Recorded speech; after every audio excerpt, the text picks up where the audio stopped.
नमस्कार, स्वागत है आपका ईटी नाउ स्वदेश पर। आप देख रहे हैं मनी मॉर्निंग। मैं हूं आपके साथ अशेषा अध्वर्यु और अगले आधे घंटे में हम आपको बताएंगे ग्लोबल बाजारों से किस तरह के संकेत निकल कर आ रहे हैं। फेडरल रिजर्व की अहम बैठक, उसका आउटकम, उस पर भी विस्तार में चर्चा करेंगे। खबरों के दम पर कौन से स्टॉक्स फोकस में रहेंगे, ब्रोकरेज रिपोर्ट कहां से निकल कर आई है, इसी के साथ डिम्पी हमारे साथ जुड़ेंगे। आज की रणनीति बताने के लिए कई सारे दिग्गज मेहमान भी जुड़ेंगे और कमोडिटी मार्केट में किस तरह के ट्रेड्स बनाने चाहिए उस पर भी नजर डालेंगे। तो बने रहिए, अगले आधे घंटे में काफी कुछ लाइंड अप है, लेकिन सबसे पहले ग्लोबल बाजारों से किस तरह के संकेत निकल कर आ रहे हैं उस पर नजर डालते हैं। पिछले 3 दिनों की तेजी के बाद आज फिर एक बार गिफ्ट निफ्टी से भी पॉजिटिव ओपनिंग के संकेत। 90 अंक चढ़कर 23,100 के आसपास कारोबार करता हुआ। लेकिन याद रखें, कल अमेरिकी बाजारों में भी तेजी दिखी।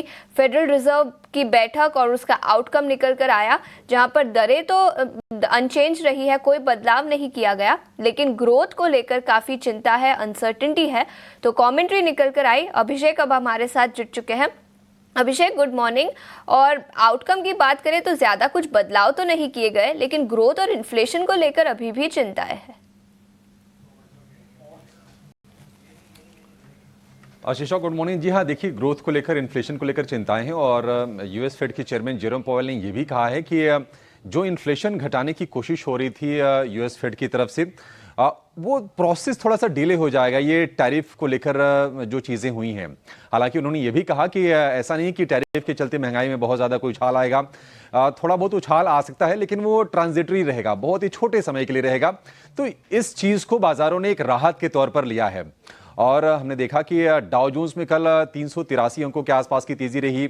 नेस्डेक में भी बढ़िया तेजी पर कारोबार हुआ और नेस्डेक जो चढ़ा है 246 अंक, करीब 1.5% के आसपास की तेजी नेस्डेक में रही। और S&P 500 ने परसों के सत्र में जितना लूज किया था, कल वो उसकी पूरी की पूरी भरपाई कर ली, उतना गेन कर लिया है। ब्याज दरें, उम्मीद यही थी, CME फेड वॉच टूल के मुताबिक दरों में बदलाव की कोई गुंजाइश थी नहीं और वो हुआ भी नहीं। उसकी उम्मीद भी थी कि कोई बदलाव होगा नहीं।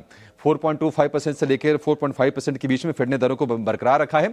लेकिन जो उम्मीदें थी कि क्या इस बार दरों में 0.25% की, इस साल दरों में 0.25% की 2 से 3 बार की कटौती होगी, तो उस अनुमान को फेड ने कायम रखा है कि कम से कम 2 बार यहां से हम रेट कट देख सकते हैं। तो बाजारों को यही चाहिए था और ये चीज निकल के फेड की तरफ से आ गई है। मतलब महंगाई को लेकर उन्होंने कोई ऐसी चिंताजनक बात जेरोम पावेल ने कही नहीं है। उसके बाद हमने देखा कि जो यूएस में जो 10 ईयर की जो बॉन्ड यील्ड है, बॉन्ड यील्ड थोड़े से गिरे हैं, 4.24% के आसपास बॉन्ड यील्ड है। डॉलर इंडेक्स में भी थोड़ी सी नरमी आई है। तो संकेत अमेरिका से ठीक ठाक है। टैरिफ को लेकर हाल फिलहाल हमने डोनाल्ड ट्रंप की तरफ से कोई ऐलान होते हुए देखा भी नहीं है। तो मान के चल रहे हैं कि देखिए, अब एक ही डफली, एक ही राग हमेशा नहीं होगा कि नहीं वो टैरिफ के बारे में ही बोलते जाएंगे। मुझे ऐसा लग रहा है, मतलब बाकी लोगों को भी शायद लग रहा होगा कि नहीं, टैरिफ पर जो कुछ बोलना था, करना था, और आगे देखेंगे। बट फिलहाल के लिए मामला थोड़ा सा सेटल्ड जरूर लग रहा है। एशियाई बाजारों की बात करें तो वहां पर आज थोड़ी सी नरमी के संकेत हैं, क्योंकि लगातार हम तेजी देख रहे थे। निकेई करीब 417 तक लगातार चढ़ा था। जापान का बाजार आज करीब 100 अंकों के आसपास की हल्की सी नरमी है। और हांगकांग की बात कर रहे हैं और चीन की बात करें तो वहां पर भी हम देख रहे हैं कि थोड़ी थोड़ी गिरावट के साथ ही कारोबार हो रहा है। लेकिन अपना बाजार गिफ्ट निफ्टी से जो संकेत लेता है, आज भी करीब 100 अंकों की तेजी पर शुरुआत के संकेत मिल रहे हैं। देखिए, 3 दिनों की तेजी बाजार में हो चुकी है और बड़े क्रूशियल जो रेजिस्टेंस लेवल थे बाजार ने उसको पार किया है। अब बातें हो रही है कि क्या 23,100, 23,200 को अचीव करने के लिए शॉर्ट टर्म में बाजार जल्दी जल्दी तैयार हो जाएगा। देखते हैं कब होता है ये। सोने की बात करें, सोना स्टडी है, उसमें कोई ज्यादा परिवर्तन आया नहीं है। रिकॉर्ड हाई पर भाव पहुंचे थे $3,050 के ऊपर, भाव उसके आसपास ही $3,060 के आसपास के भाव है सोने के। और क्रूड भी हम देख रहे हैं कि ज्यादा कोई बदलाव है नहीं। इकोनॉमी को लेकर अनसर्टेनिटी है, थोड़ी सी जियोपॉलिटिकल तनाव पैदा हुआ है मिडिल ईस्ट में। रशिया और यूक्रेन के बीच में युद्ध विराम को लेकर मतलब आंशिक सहमति हम कहेंगे कि बनी है, क्योंकि रूस ने कहा है कि वो 1 महीने तक यूक्रेन के ऊर्जा वाले जो इंफ्रास्ट्रक्चर हैं, एनर्जी इंफ्रास्ट्रक्चर पर वो कोई हमले नहीं करेंगे। थोड़ी सी राहत है, लेकिन क्रूड एक दायरे में है, $71 के ऊपर फिर से जाके कारोबार कर रहा है। ओवरऑल संकेत ठीक है, अपने लिए कोई डिस्टर्बेंस वाली चीज नहीं है। कल एक सपोर्ट जो बाजार के लिए था वो था FIs की खरीदारी का आंकड़ा, लेकिन कल हमने देखा कि 1000 करोड़ की बिकवाली का आंकड़ा फिर से आया है। क्वांटम छोटे छोटे आ रहे हैं, मतलब ये अब कुछ दिनों की बात रह गई। देखते हैं कि कब होता है, कब ये रिवर्स चीजें होती हैं और कब एफआईज की रणनीति भारत को लेकर बदलती है और यहाँ पर पैसे लगाते हैं। संकेत ठीक है, आज आप फिर से तैयारी कर लीजिए तेजी की, और हो सकता है कि 23,000 के दर्शन भी आज ही हम कर लेंगे। कुल तो 23,000 फिर से एक बार निफ्टी पर नजर आ सकता है और ग्लोबल बाजारों से संकेत ठीक ठाक। अभिषेक, शुक्रिया पूरी डिटेल्स के साथ हमारे साथ जुड़ने के लिए। लेकिन जैसे हमें अभिषेक बता रहे थे, कल खरीदारी का आंकड़ा था, लेकिन फिर एक बार आज बिकवाली का आंकड़ा आता हुआ नजर आया। करीब 1100 करोड़ के शेयर्स कैश मार्केट में फॉरेन इंस्टीट्यूशनल इन्वेस्टर्स ने फिर एक बार बेचे हैं। वही DIIs की बात करें तो उन्होंने 2140 करोड़ की कल खरीदारी की। इंडेक्स फ्यूचर्स में 2000 करोड़ की खरीदारी दिखी। इंडेक्स ऑप्शंस में 22,700 करोड़ की खरीदारी, स्टॉक फ्यूचर्स में 480 करोड़ की, वही स्टॉक ऑप्शंस में करीब 1100 करोड़ की खरीदारी कल के सत्र में भारतीय बाजारों पर दिखी थी। इसके अलावा 3 स्टॉक्स F&O बैन में रहेंगे। याद रखें, कल 5 स्टॉक्स से 2 स्टॉक्स को निकाल दिया गया है। हिंदुस्तान कॉपर, इंडसइंड बैंक और सेल, ये 3 स्टॉक्स अब F&O बैन में होंगे।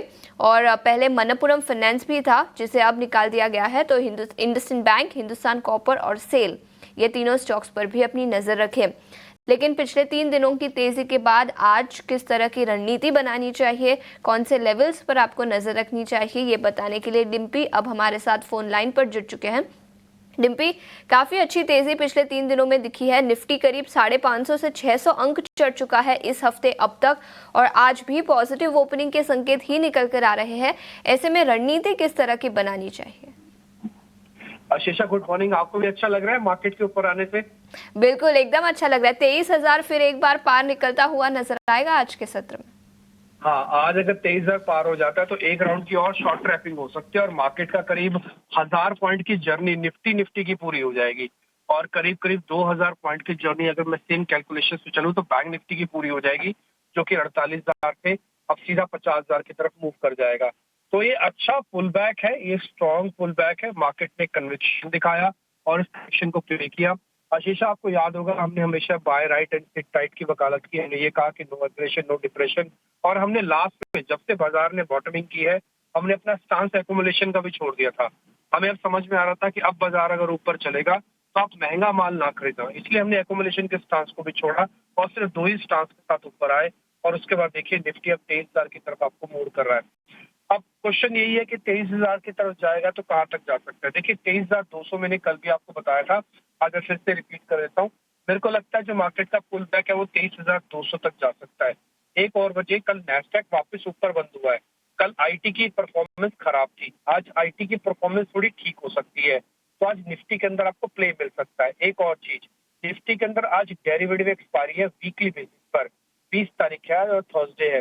तो आज थोड़ा निफ्टी के अंदर एक्शन ज्यादा रहेगा as compared to bank Nifty, जो कि पिछले 3 दिन से ज्यादा और एक तरफा चल चुका है। तो इसलिए आज का एक्शन आप निफ्टी पे ज्यादा देखेंगे। ये है पहला पॉइंट। कहाँ तक देखेंगे?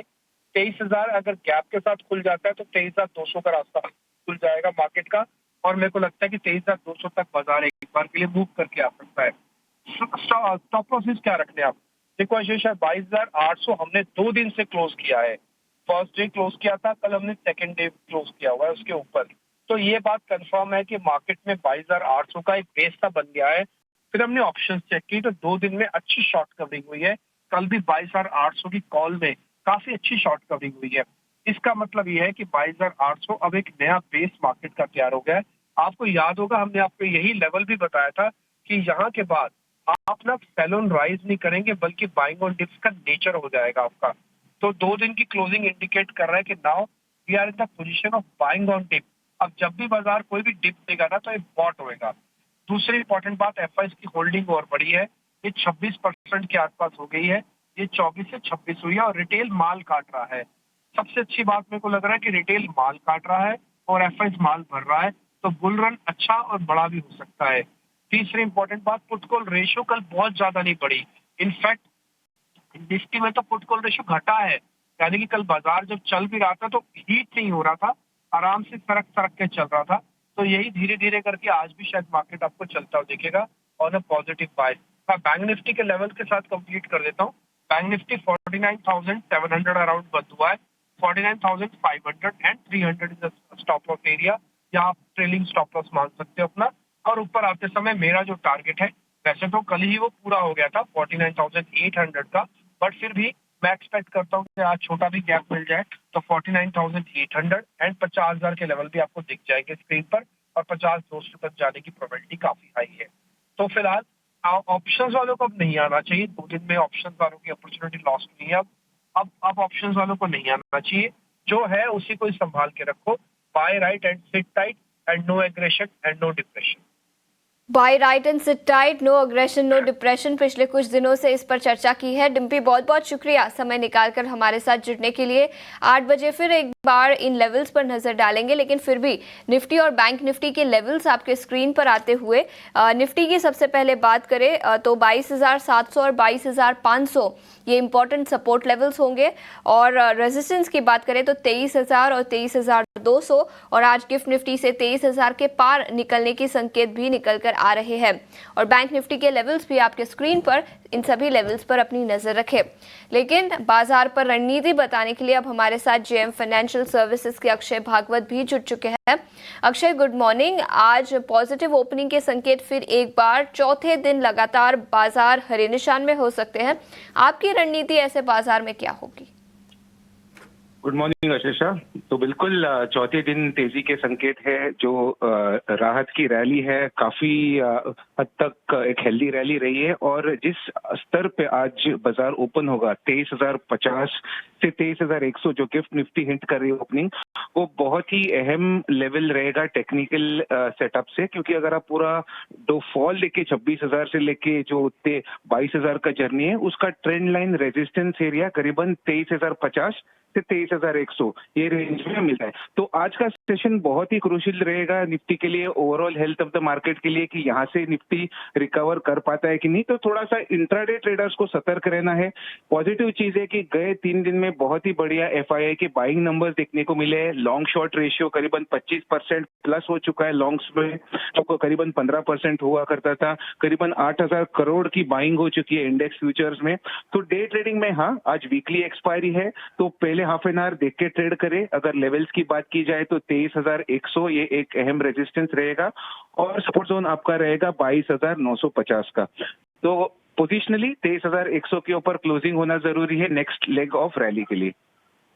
ठीक है, तो 23,000 के लेवल्स काफी जरूरी होंगे, लेकिन इसके अलावा अक्षय आपके स्टॉक स्पेसिफिक आइडियाज आज के लिए कौन से होंगे? स्टॉक स्पेसिफिक में एक स्टॉक चुना है जो है जियो फाइनेंशियल सर्विसेज 200, एक बहुत ही अहम सपोर्ट जोन था, करीबन ऑल टाइम लो प्राइस था जहां से ये स्टॉक लिस्ट हुआ था। उसी लेवल से हमने बहुत ही बढ़िया रिसेंटली रिकवरी रैली देखी है जियो फाइनेंस में, और यहाँ से उम्मीद कर रहे हैं कि जिस तरीके का टेक्निकल सेटअप है और डेरिवेटिव्स डेटा बन रहा है स्टॉक में, तो 237 और 243 ये दो शॉर्ट टर्म टारगेट्स की आप जल्दी ही उम्मीद कर सकते हैं। ट्रेड में आपको 223 ये एक स्टॉप लॉस बना के बाय करना है। बिल्कुल, तो जियो फाइनेंशियल सर्विसेज पर 223 के स्टॉप लॉस के साथ खरीदारी की राय यहाँ पर अक्षय जी हमें दे रहे हैं। शुक्रिया समय निकालकर ईटी नाउ स्वदेश के साथ जुड़ने के लिए। एक छोटी कुछ कमेंट्री निकल कर आई, ब्याज दरें में तो कोई बदलाव नहीं किए गए, लेकिन कमेंट्री जो निकल कर आई है ग्रोथ को लेकर, इन्फ्लेशन को लेकर, वो अभी भी काफ़ी कॉशियस है। लेकिन अमेरिकी बाजारों में कल के सत्र में तेज़ी दिखी। इनफैक्ट एशियाई बाजारों से भी संकेत ठीक ठाक ही है। और गिफ्ट निफ्टी की बात करें तो पॉजिटिव ओपनिंग के संकेत फिर एक बार निकल कर आ रहे हैं। करीब 100 अंकों की तेजी के साथ 23,000 के पार गिफ्ट निफ्टी निकलता हुआ, और पिछले 3-4 दिनों में अच्छी खासी तेजी ऑलरेडी मार्केट में दिख चुकी है। निफ्टी की बात करें तो करीब 550 से 600 अंक चढ़ चुका है। वही बैंक निफ्टी में भी करीब 1500 अंकों की तेजी इस हफ्ते अब तक दिखी है। तो काफी अच्छा हफ्ता रहा है भारतीय बाजारों के लिए, और आज भी फिर एक बार पॉजिटिव ओपनिंग के संकेत ही निकल कर आ रहे हैं। लेकिन इसके अलावा खबरों वाले शेयर्स पर तो नज़र डालेंगे, लेकिन एफआईआई और डीआईआई अभी भी एक चिंता है भारतीय बाजारों के लिए। परसों के सत्र में खरीदारी दिखी थी, लेकिन फिर एक बार कल के सत्र में बिकवाली दिखी। करीब 1100 करोड़ के शेयर्स फॉरेन इंस्टीट्यूशनल इन्वेस्टर्स ने बेचे, लेकिन डोमेस्टिक इंस्टीट्यूशनल इन्वेस्टर्स पिछले कुछ महीनों से खरीदारी कर रहे हैं। कल भी वो ट्रेंड कंटिन्यू होता हुआ नजर आया। करीब 2100 करोड़ की खरीदारी डीआईआईज ने की। लेकिन खबरों के दम पर कौन से स्टॉक्स फोकस में रहेंगे, ये बताने के लिए अब हमारे साथ रविंदर जुड़ चुके हैं। Ravinder, good morning. कई कुछ खबरें निकल कर आई है, लेकिन सबसे पहले वायर्स एंड केबल्स बिजनेस में एक नया एंट्रेंट आने जा रहा है, उस पर भी बताएं। जी बिल्कुल, वायर्स एंड केबल सेगमेंट में एक नई एंट्री देखने को मिल सकती है, जहां पर अडानी एंटरप्राइज जो आज फोकस में रह सकता है, जहां पर कच्छ कॉपर लिमिटेड जो कि एक होली ओन सब्सिडरी है कंपनी की, उन्होंने एक जॉइंट वेंचर फॉर्म किया है परिणीता इको केबल्स लिमिटेड के साथ, और कच्छ कॉपर लिमिटेड इसमें जो है अपना 50% स्टेक होल्ड करेगा। इससे कि जॉइंट वेंचर जो है मैन्युफैक्चर, मार्केटिंग, डिस्ट्रीब्यूशन, बाइंग और सेलिंग करेगा मेटल प्रोडक्ट्स और केबल्स एंड वायर्स प्रोडक्ट्स। अगला जो स्टॉक फोकस में रह सकता है एवेन्यू सुपरमार्ट, जहां पर कंपनी जो है 174 करोड़ का इन्वेस्टमेंट करने वाली है, उसकी जो सब्सिडरी कंपनी है एवेन्यू ई कॉमर्स करके। इसी के साथ साथ मैजगांव डॉक शिप बिल्डर भी जो है फोकस में रह सकता है, जहां पर कंपनी ने जो है EIP प्लग का जो प्रोडक्शन कंस्ट्रक्शन है वो स्टार्ट कर दिया है, जो कि इंटीग्रेटेड होगा submarine of P75 project during schedule रिटीव्स। अगला जो स्टॉक फोकस में रह सकता है ट्रेंड, जहां पर कंपनी की जो सब्सिडरी कंपनी है उन्होंने एक शेयर परचेज एग्रीमेंट साइन किया है Trent hyper market private limited और ट्रेंट टीचबल सपोर्ट सर्विस लिमिटेड के साथ, जिससे कंपनी जो है 100% का इक्विटी शेयर एक्वायर करने वाली है इन दोनों ही कंपनीज में। NHPC भी आज फोकस में रह सकता है, जहां पर कंपनी ने जो बोरोइंग प्लान है FY 25 और 26 के लिए वो 6,300 करोड़ पर जो है अप्रूव किया है। इसी के साथ साथ सिंजिन इंटरनेशनल भी फोकस में रह सकता है, जहां पर कंपनी ने जो है एमिजेंट बायो सॉल्यूशन जो है उसकी जो एक्विजिशन है वो कंप्लीट की है, और जो कॉस्ट है एक्विजिशन का वो $36.5 मिलियन का था। NCC भी आज फोकस में रह सकता है, जहाँ पर कंपनी का जो है LOA मिला है Andhra Pradesh capital region development authority से, और जो कॉस्ट होगा इसका वो 2,129 करोड़ का होगा, जिससे कि कंपनी जो है डेवलपमेंट करने वाली है अमरावती कैपिटल सिटी का। आखिर में बात करेंगे इंडियन ओवरसीज़ बैंक भी आज फोकस में रह सकता है, जहाँ पर कंपनी का जो QIP है वो ओपन हुआ है, और जो फ्लोर प्राइस है QIP का वो 42.7 पर शेयर रहेगा, और एज पर सोर्सेज जो है इस QIP का जो टोटल साइज है वो 2,000 करोड़ का हो सकता है, और QIP जो है 7.4% का जो डिस्काउंट पर हो सकता है करंट मार्केट प्राइस से। बिल्कुल, तो कई सारे स्टॉक्स जो खबरों के दम पर आज के सत्र में फोकस में रहेंगे। इंडियन ओवरसीज बैंक, जहां पर QIP किया गया है। इसके अलावा वायर्स एंड केबल्स बिजनेस में कंपटीशन बढ़ती हुई नजर आएगी, जिसके चलते जो एग्जिस्टिंग प्लेयर्स है Polycab, KEI industry, RR Kabel, इन सभी स्टॉक्स में आज गिरावट दिखाई दे सकती है। रविंदर, शुक्रिया पूरी डिटेल्स के साथ हमारे साथ जुड़ने के लिए। लेकिन आगे बढ़ते हैं, कमोडिटी मार्केट पर नजर डालते हैं, और कमोडिटी मार्केट पर रणनीति बताने के लिए आज हमारे साथ भूपेश शर्मा जी जुड़ चुके हैं। भूपेश जी, गुड मॉर्निंग। और सबसे पहले सोने की ही बात करते हैं। रिकॉर्ड ऊंचाई पर फिर एक बार सोना $3,050 पर आउंस के आसपास कारोबार करता हुआ ग्लोबल मार्केट में, लेकिन ऐसे में MCX पर किस तरह की रणनीति बनानी चाहिए और कौन से लेवल्स पर हमें नजर रखनी चाहिए? जी गुड मॉर्निंग मैम। अगर सोने की बात करी जाए तो फेड का इंस्टांस बरकरार रखा है फेड ने अपना, और मुझे लगता है कि सोने में अभी गिरावट की कोई संभावना नहीं लगती। 88,500 के आसपास कहीं भी सोने का बाजार मिलता है तो 88,300 का स्टॉप लॉस लगाकर सोने में खरीदारी करनी चाहिए। 88,900 और 89,100 का लक्ष्य संभावित रहेगा। और अगर देखा जाए तो मैं एक इसमें क्लॉज ऐड करना चाहूंगा कि स्टॉप लॉसेज है ना स्ट्रिक्टली फॉलो करें। तो ये नजरिया सोने और चांदी पर, लेकिन इसके अलावा कच्चे तेल की बात करें तो ये भी $70 पर बैरल के ऊपर कारोबार करता हुआ कच्चे तेल और नेचुरल गैस, यहाँ पर किस तरह की रणनीति बनानी चाहिए? कच्चे तेल में बीते कल एक पुल बैक, छोटा पुल बैक देखने को मिला है। मुझे लगता है कि जो पुल बैक देखने को मिला है ये एक टेम्परेरी होना चाहिए। इसमें 5,900 के आसपास, 5,850 के आसपास बार बार सप्लाई देखने को मिलती है, और मुझे लगता है कि 5,860 के आसपास इसमें बिकवाली करनी चाहिए। और स्टॉप लॉस इसमें 5,900 के ऊपर का रखे हैं, वहीं नीचे में 5,800, 5,750 के लक्ष्य अप्रैल वायदा में संभावित रहेंगे। और नेचुरल गैस की बात करी जाए तो मुझे लगता है नेचुरल गैस में 362 के आसपास नेचुरल गैस में बिकवाली करनी चाहिए। स्टॉप लॉस इसमें 367 के ऊपर का रखें, और नीचे में 355, 349 के लक्ष्य संभावित रहेंगे। नेचुरल गैस पर बिकवाली की राय। लेकिन इसके अलावा इंडस्ट्रियल मेटल्स की बात करें तो चाइना से कुछ मैक्रो डेटा आता हुआ नजर आया। पीपल्स बैंक ऑफ चाइना का आउटकम आया, लेकिन इंडस्ट्रियल मेटल्स में स्टिमुलस मेजर्स के बावजूद ज्यादा कुछ उछाल नहीं देखा। हालांकि कॉपर $10,000 पर टन के पार निकलता हुआ। जिंक, लेड, कॉपर, एल्यूमिनियम, यहाँ पर कोई ट्रेड बनेगा? जी, विशेषकर कॉपर की बात करें तो कॉपर का ट्रेंड और मोमेंटम लगातार पॉजिटिव बना हुआ है काफी दिनों से। पिछले कई हफ्तों से कॉपर में एक अच्छी तेजी देखी जा रही है। मुझे लगता है कि ये तेजी बरकरार रहनी चाहिए कॉपर में। कहीं भी कॉपर में डिप आती है 905 के आसपास तो कॉपर में खरीदारी करनी चाहिए। 901 का स्टॉप लॉस लगाएं। 910 और 915 के लक्ष्य संभावित रहेंगे। ठीक है, ये नजरिया इंडस्ट्रियल मेटल्स पर। लेकिन बहुत बहुत शुक्रिया समय निकालकर भूपेश जी हमारे साथ जुड़ने के लिए और कमोडिटी मार्केट पर रणनीति बताने के लिए। Gift Nifty